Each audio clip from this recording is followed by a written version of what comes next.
Amin.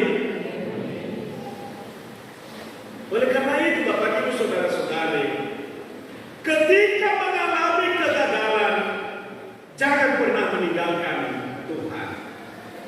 Ketika cita-cita kita belum terwujud, jangan pernah meninggalkan Tuhan. Ketika penyakit menggerogoti hidup ini, jangan pernah meninggalkan Tuhan.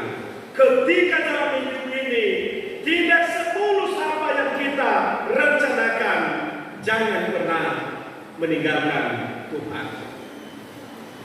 Biarlah di dalam penderitaan, cobaan dan ujian yang kita alami, kita menyatakan kesetiaan kita kepada Tuhan. Seperti Ayub, ia tetap berjalan di jalan Tuhan.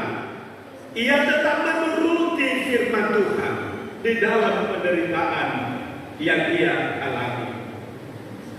Bapak Ibu Saudara-saudari yang dikasihi oleh Tuhan, walaupun kesalehan kita, walaupun kejujuran kita tidak sesaleh dan tidak sejujur Ayub, namun kita harus setia untuk hidup dalam kesalehan dan kejujuran.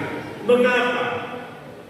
Karena hidup saleh dan jujur menyenangkan hati Tuhan.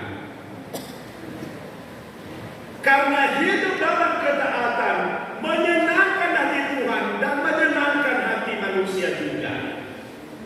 Itu Bapak Ibu, saudara-saudari yang dikasihi oleh Tuhan.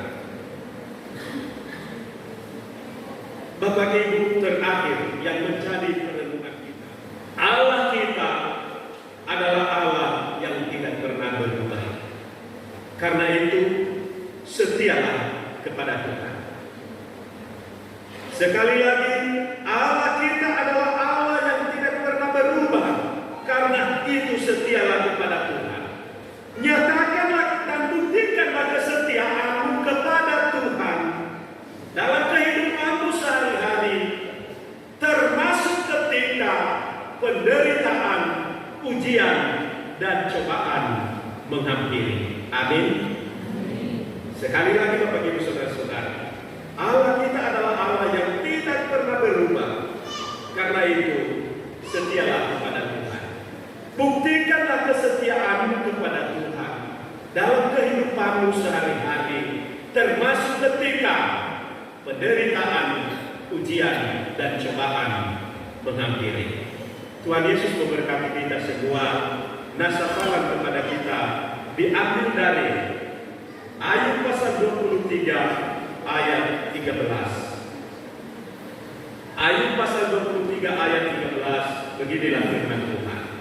Tetapi ia tidak pernah berubah. Siapa dapat menghalangi dia? Apa yang dikehendakinya dilaksanakannya juga. Kita bersama-sama.